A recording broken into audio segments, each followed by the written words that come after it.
Бәріне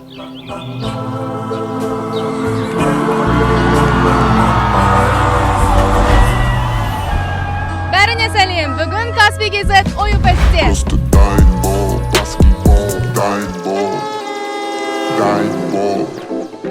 Я всегда безумно рада видеть огромное количество невероятно красивых людей. Жазды осындай фестивальмен бастауым өте ерекше болып жатыр.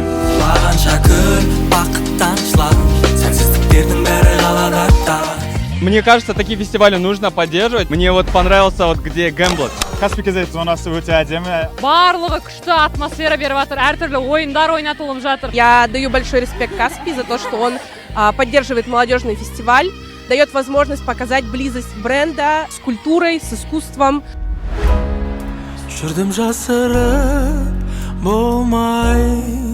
Шығармашылықтың дамуы үшін ең маңызды қадамдардың бірі деп ойлаймын. Бірі де бірегей осы проект. Ұйымдастырушылық жағынан өте жоғары деңгейде деп есептеймін. Шынайы қызықты өнермен бөлісуге деген шабыт береді. Жақсы дүниелер шығаруға үлкен күш алып кетем. Жаз күндер Серіктестерге рахмет, себебі бұл үлкен жұмыс. Серіктестердің де арқасында осындай дүниелер жасалып жатыр.